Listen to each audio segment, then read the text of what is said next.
মুভির শুরুতে অ্যানি নামের একটি মেয়েকে দেখা যায়। সে ভয়ঙ্কর আতঙ্কের মধ্যে রয়েছে এবং দৌড়ে নিজের ঘর থেকে বাইরে আসে। তখন তার বাবা সেখানে এসে জিজ্ঞেস করে কি হয়েছে এবং কেন তাকে এত ভয় পাওয়া দেখাচ্ছে। কিন্তু অ্যানি কোনো উত্তর না দিয়ে আবার ঘরের ভিতরে ঢুকে পড়ে। কিছুক্ষণ পর সে গাড়ি নিয়ে বেরিয়ে যায়। এরপর দেখা যায় অ্যানি গাড়ি চালিয়ে একটি সমুদ্র সৈকতে এসেছে। সে তার বাবা মাকে ফোন করে বলে যে সে তাদের খুব ভালোবাসে।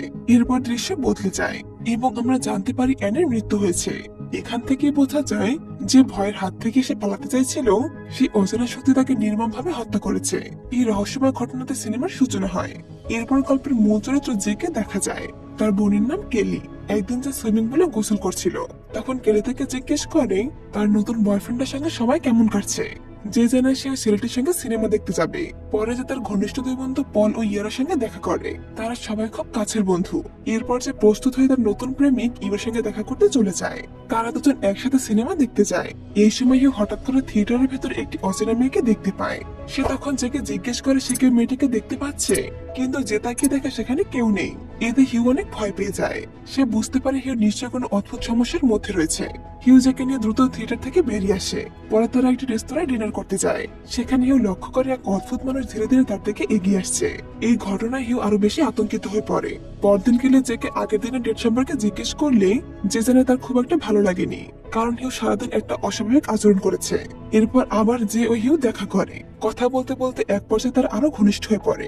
একটু পরে ঘটে এক ভয়ঙ্কর ঘটনা। হিউ জেকে অচেতন করে ফেলে এবং যখন যে জ্ঞান ফিরে পায়, সে নিজেকে একটি নির্জন জায়গায় বাঁধা অবস্থায় দেখতে পায়। তখন হিউ তাকে তার জীবনের ভয়ঙ্কর রহস্য জানায়। সে বলে তার পিছনে একটি অতি প্রাকৃত সত্তা লেগে আছে, একটি অদৃশ্য অভিশাপ যা ধীরে ধীরে মানুষের দিকে এগিয়ে আসে এবং এক সময় তাকে হত্যা করে। হিউ জানায় এই অভিশাপ তার উপরে আসে একটি আগের সম্পর্ক থেকে। সে নিজেকে বাঁচানোর জন্য যে সঙ্গে ঘনিষ্ঠ হয়েছে, যাতে এই অভিশাপ তার কাছ থেকে সরে জের পেছনে লেগে যায়। হিউ আরো সতর্ক করে বলে যদি এই সত্তা জেকে হত্যা করে, তাহলে আবার সেটি তার কাছে ফিরে আসবে। তাই বাঁচতে হলে জেকে সবসময় সতর্ক থাকতে হবে এবং নিয়মগুলো মেনে চলতে হবে। হিউ চলে যাওয়ার আগে জানায় এই সত্তা খুব ধীরে হাঁটে, কিন্তু কখনো থামে না, তাই একে হালকাভাবে নেওয়া যাবে না। এরপর সে জেকে তার বাড়ির সামনে নামিয়ে দিয়ে পালিয়ে যায়। এই ঘটনার পর যেও তার বন্ধুরা পুলিশকে খবর দেয়, কিন্তু পুলিশ জানায় হিউ কিছুদিন আগে শহরে এসেছে এবং তার সম্পর্কে তেমন কোনো তথ্য নেই, ফলে তারা তখন কোনো সাহায্য করতে পারে না। এরপর থেকে যে সবসময় বিষণ্ণ আতঙ্কের মধ্যে থাকতো। একদিন সে বাথরুমে থাকাকালীন জানালার বাইরে অদ্ভুত কিছু দেখতে পায়। বাইরে তাকিয়ে কাউকে না দেখলেও পরে সে খেয়াল করে এটি লাল শার্ট পরা লোক জানালার পাশে লুকিয়ে আছে এবং সে ভেতরে তাকাচ্ছে। কয়েকদিন পর যে কলেজে যায়, ক্লাস চলাকালীন সে লক্ষ্য করে এক অচেনা বৃদ্ধা ধীরে ধীরে তার দিকে এগিয়ে আসছে। তখনই যে বুঝে যায় এই বৃদ্ধার রূপ না মানুষটি আসলে সে অতি প্রাকৃত সত্তা। সে ভয় পেয়ে ক্লাস থেকে বেরিয়ে যায় এবং তার বন্ধু পল ও বোন কেলির কাছে চলে আসে। সে জানায় তার পেছনে একটি অদৃশ্য সত্তা লেগে আছে যা তাকে হত্যা করতে চায়। সে আরো বলে এই সবকিছু শুরু হয়েছিল হিউর সঙ্গে তার ঘনিষ্ঠ হওয়ার পর থেকেই, কিন্তু যে যতই বোঝানোর চেষ্টা করুক না কেন, তার কথা কেউ সহজে বিশ্বাস করে না। পল ও কেলি জেকে বোঝানোর চেষ্টা করে যে এগুলো সবই তার কল্পনা, বাস্তবে এমন কিছুই নেই। তারা বলে অতিরিক্ত ভয়ের কারণে যেসব ভাবছে। জেকে সান্ত্বনা দেওয়ার জন্য পল তাকে তার বাড়িতে এসে রাত কাটানোর জন্য প্রস্তাব দেয়, যেতে রাজি হয়ে যায়। কিন্তু রাতে যে কোনোভাবে ঘুমাতে পারে না। সে বারবার হিউর বলা কথাগুলো মনে করতে থাকে এবং ধীরে ধীরে তার ভয় আরো বেড়ে যায়। একসময় সে ভয় নিচে নেমে আসে এবং দেখে পল বসে টিভি দেখছে। তখন জানা যায় পলিজের সবচেয়ে পুরনো বন্ধু, এমনকি যে তার জীবনের প্রথম চুমুটিও পলকেই দিয়েছিল। এরই মধ্যে হঠাৎ পল কোনো শব্দ পায়। সে শব্দের উৎস খুঁজতে বেরিয়ে যায়। ফিরে এসে পল জানায় বাইরে কেউ নেই, কিন্তু জানালার কাছের কিছু অংশ ভাঙা আছে। ঠিক সেই সময় যে রান্নাঘরে যায় এবং সেখানে ভয়ঙ্কর দৃশ্য দেখতে পায়। অতি প্রাকৃত সেই সত্তা ইতিমধ্যেই ঘরের ভিতরে ঢুকে পড়েছে। সে যে জামা কাপড় খুলে ফেলেছে এবং ধীরে ধীরে জের দিকে এগিয়ে আসছে। সেটিকে দেখতে ছিল ভীষণ বিকৃত ও বিভৎস। সে স্পষ্টভাবে জেকে হত্যা করতে এসেছিল।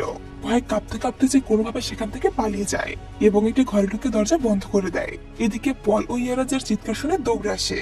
যে তখন আতঙ্কিত হয়ে বলতে থাকে এই বাড়িতে সে অদ্ভুত সত্তা রয়েছে এবং সে তাকে মারতে চায়। কিন্তু পল ও ইয়ারা বারবার তাকে বোঝাতে থাকে যে এই বাড়িতে তারা ছাড়া আর কেউ নেই, যে শুধু ভয়ের কারণে এসব ভাবছে। ঠিক তখনই যে একটা লম্বা ও ভয়ঙ্কর আকৃতির মানুষের আবয়ব দেখতে পায়। সে বুঝতে পারে এটাই সেই সত্তা। এই সত্তাই বিভিন্ন মানুষের রূপ নিয়ে বারবার যে সামনে আসছিল। এই দৃশ্য দেখে যে নিশ্চিত হয়ে যায় যে হিউ যা বলেছিল সবকিছু সত্যি। বয় যে বাড়ি থেকে বেরিয়ে একটি সাইকেল নিয়ে পালিয়ে যায় এবং সোজা একটি পরিত্যক্ত পার্কে চলে আসে। তার মনে তখন একটা কথাই ঘুরপাক খাচ্ছিল, এই অভিশাপ থেকে বাঁচতে হলে তাকে সবসময় পালিয়ে থাকতে হবে।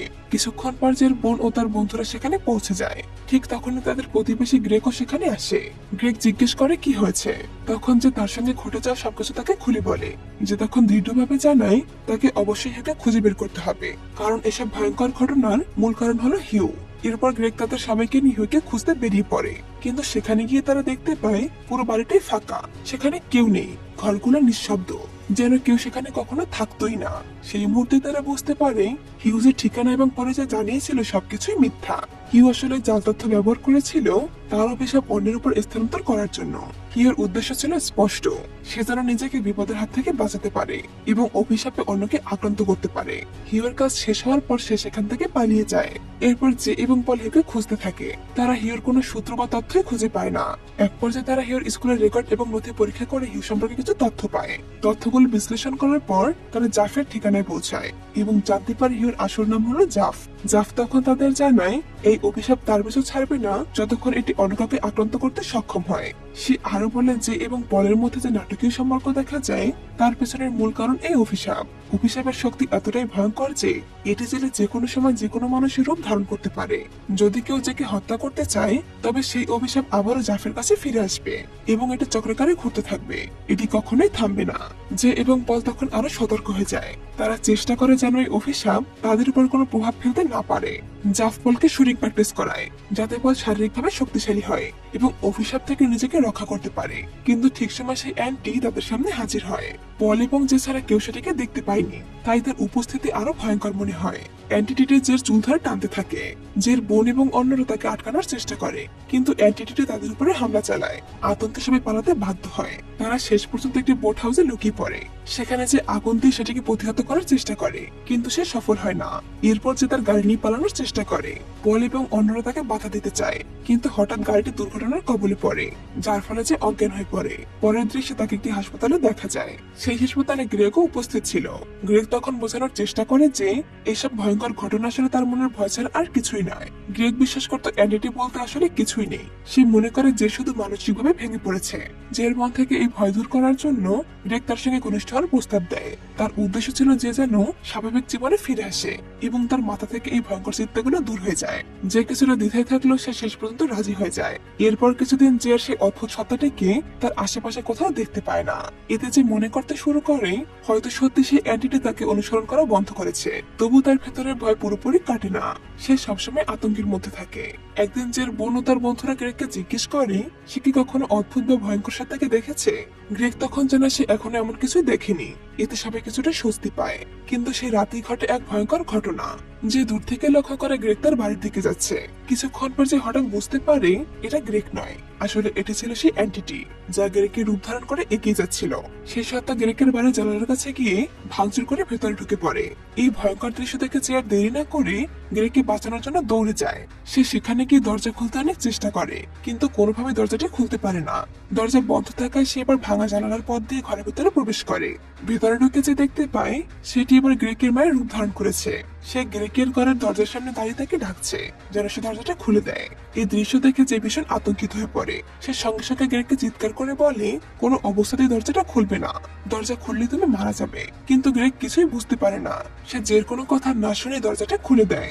দরজা খোলার সঙ্গে সঙ্গেই অ্যান্টিটি ঘরের ভিতরে ঢুকে পড়ে এবং নির্মমভাবে গ্রেগকে হত্যা করে। এরপর সে অ্যান্টিটি আবারও জের পেছনে নিতে শুরু করে। পরবর্তী দৃশ্যে দেখা যায় যে এক একটি সমুদ্র তীরের পাশে দাঁড়িয়ে আছে। সে সামনে রাখা একটা নৌকার দিকে তাকিয়ে থাকে। মনে মনে সে ভাবতে থাকে এই অভিশাপটা কি আবার কারোর উপর ছেড়ে দেবে নাকি নিজে এর সঙ্গে লড়াই করবে। অনেক চিন্তা করার পর সে সিদ্ধান্ত নেয় সে এই অভিশাপ আর অন্য কারোর উপর চাপাবে না। এরপর দেখা যায় যে একটি ঘরে শুয়ে আছে। ঠিক তখনই সেখানে পল এসে হাজির হয়। পল অনেক আগে জেকে পছন্দ করত এবং সবসময় তাকে সাহায্য করার চেষ্টা করে। পল জেকে বলে আমাদের এবার এই অ্যান্টিটিকে মারতে হবে। এরপর তারা দুজন মিলে একটি পরিকল্পনা করে। তারা একটা সুইমিং পুলের কাছে যায় এবং পুলের চারপাশে বিভিন্ন বৈদ্যুতিক যন্ত্রপাতি ও ধাতব বস্তু দিয়ে ছড়িয়ে রাখে। তাদের পরিকল্পনা ছিল সেই অ্যান্টিটি যদি যদি পানিতে নামে তাহলে বিদ্যুতের স্পর্শ দিয়ে সেটিকে মেরে ফেলবে। পরিকল্পনা অনুযায়ী যে পানিতে নেমে দাঁড়িয়ে থাকে এবং অ্যান্টিটির জন্য অপেক্ষা করে। তার বুকের ভেতরে ভয় আর উত্তেজনা ধুকপুক করছে, কিন্তু সে নিজেকে শক্ত রাখে। এই লড়াইয়ে হেরে গেলে তার মৃত্যু অনিবার্য। কিন্তু কিছুক্ষণ অপেক্ষা করার পরে দেখা যায় অ্যান্টিটি কোনোভাবে পানিতে নামছে না, বরং সেটি খুব চালাকির সঙ্গে পুলের বাইরে দাঁড়িয়ে আছে। হঠাৎ করে সেটি পুলের চারপাশে রাখা বৈদ্যুতিক যন্ত্রপাতিগুলো একের পর এক তুলে জের দিকে ছুঁড়ে মারতে থাকে। এরপর যার বন্ধুরা যেখানে অপেক্ষা করছিল ঠিক সে জায়গায় কাপড় ছুঁড়ে মারতে থাকে।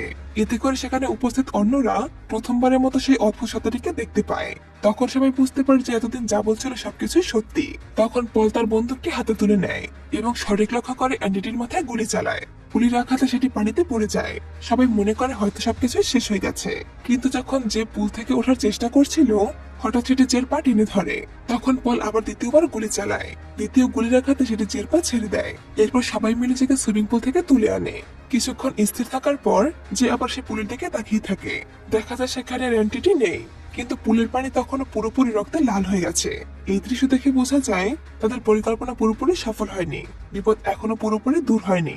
এরপর পল জেকে বলে সে তার সঙ্গে ঘনিষ্ঠতা স্থাপন করবে, কারণ অভিশাপটি এখনো জের শরীরের সঙ্গে যুক্ত আছে এবং পলের শরীরে স্থানান্তরিত না হলে যে কখনোই নিরাপদ হতে পারবে না। পল আসলে শুরু থেকেই জেকে ভালোবাসে। সে কখনোই চায় না যে ভয় পায় জীবন কাটাক বা হঠাৎ করে মারা যাক। শেষ পর্যন্ত জে এবং পল একসঙ্গে ঘনিষ্ঠ হয়, ফলে অভিশাপটি যে শরীর থেকে পলের শরীরে স্থানান্তরিত হয়। সেই দিন থেকেই পল ভয় এবং আতঙ্কের মধ্যে থাকতো। যদিও সে সরাসরি অ্যান্টিটিকে আর দেখতে পায়নি, তবুও ভেতরে এক অজানা আতঙ্ক তাকে তাড়া করে। একদিন যে পলকে জিজ্ঞেস করে, তুমি কি কখনো সেই অ্যান্টিটিকে দেখতে পেয়েছো? পল উত্তর দেয়, না, আমি এখন সেটিকে দেখতে পাইনি। কিন্তু গল্পের শেষ দৃশ্যে দেখা যায় যে এবং পল একসঙ্গে হাঁটছে। দূরে হালকা ছায়ার মতো কেউ যেন ধীরে ধীরে তাদের দিকে এগিয়ে আসছে। ভয় এখনো শেষ হয়নি এবং অভিশাপের ছায়া এখনো তাদের পিছু ছাড়েনি। আর এখানে এই মুভির সমাপ্তি ঘটে। এই গল্পের মূল বিষয় হলো, জন্ম যেমন সত্যি, মৃত্যু ঠিক ততটাই সত্যি। মৃত্যু ধীর গতি হতে পারে, কিন্তু এটি অনিবার্য। তো বন্ধুরা, কেমন লাগলো আজকের গল্পটি? আর কে কোন জেলা থেকে আমার ভিডিও দেখো তা কমেন্ট করে জানিয়ে যাবে। এতক্ষণ সাথে থাকার জন্য অসংখ্য ধন্যবাদ।